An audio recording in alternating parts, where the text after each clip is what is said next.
এই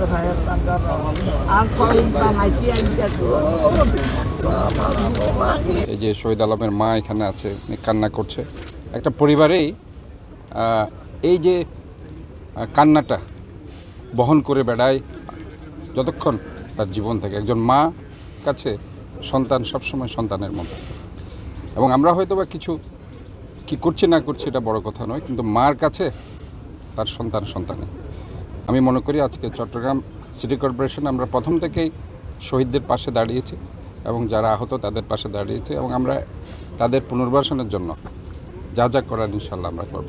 আমাদের এই যে কষ্টার্জিত যে বিজয়, সেটা আমি তো বলেছি, সেটা 36 দিনের you can say the labour pain. আমরা যখন একটা মা যখন লেবার পেইন যখন ফিল করে, সেটা থেকে বাচ্চাটা বের হতে সময় লাগে হয়তো বা কারো 2 দিন, কারো 3 দিন, কারো 4 দিন, কারো 5 দিন, কিন্তু বাচ্চাটাকে তার বহন করে বেড়াতে হয়েছে 9 মাস 10 দিন। বাট লেবার পেইনটা উঠেছে হয়তো বা তার বাচ্চা হওয়ার 1 দিন আগে অথবা 2 দিন আগে, 3 দিন আগে।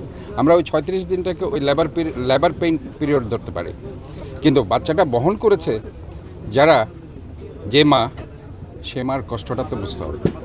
কাজে আমি মনে করি এটাকে আমরা ওই সেন্সে যদি আমরা ধরি, এই জায়গায় আমাদেরকে ঐক্যের জায়গায় আসতে হবে। আমরা কোনোভাবেই আমাদের এই বিজয়টাকে অনৈক্যের মাধ্যমে উল্টাপাল্টা কথা না বলে, কাদা ছোটাছুটি না করে এটাকে বিনষ্ট করা যাবে না। কাজে আমরা মনে করি যে বাংলাদেশ জাতীয়তাবাদী দলের নেতাকর্মীরা যারা গত 16টি বছর যারা জেল কেটেছে, নির্যাতন, গুম, গুপ্ত হত্যা শিকার হয়েছে, অমানবিক নির্যাতনের শিকার হয়েছে, বিচার বহির্ভূত হত্যার শিকার হয়েছে, তাদেরকে বাদ দিয়ে কখনো এই 5ই অগাস্ট রচিত হবে না। তাদেরকে নিয়েই কিন্তু এই 5ই অগাস্ট।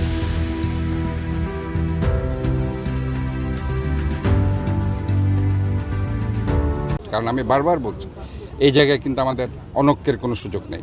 আমরা যারা ছাত্র ভাইরা যারা প্রাণ দিয়েছে, আমাদের যারা শ্রমিক ভাইরা প্রাণ দিয়েছে, নেতাকর্মীরা যারা প্রাণ দিয়েছে, তাদের যে অবদান এটা জাতি সবসময় স্মরণ রাখবে, এবং পাশাপাশি 16টি বছর যারা এই আন্দোলনের জন্য প্রাণ দিয়েছে তাদেরকেও জাতি শ্রদ্ধা করে স্মরণ রাখবে। আমরা সবাইকে বলছি, আমরা ঐক্যবদ্ধ হয়ে যেভাবে ফ্যাসিস্ট একটি রেজিমকে আপনারা পদত্যাগ করতে বাধ্য করেছেন, দেশ ছেড়ে পালিয়ে যেতে বাধ্য করেছেন, একইভাবে এই চেতনাকে সামনে রেখে বাংলাদেশটাকে সমুন্নত রাখার জন্য, এই বাংলাদেশের মানচিত্রকে যাতে কেউ খামচে ধরতে না পারে, এই দেশটা আমাদের সবার, মুক্তিযুদ্ধের চেতনা যেটা, 71-এর মুক্তিযুদ্ধে আমাদের শহীদরা যেটা প্রাণ দিয়েছে, এই দেশকে গড়ার জন্য প্রাণ দিয়েছে।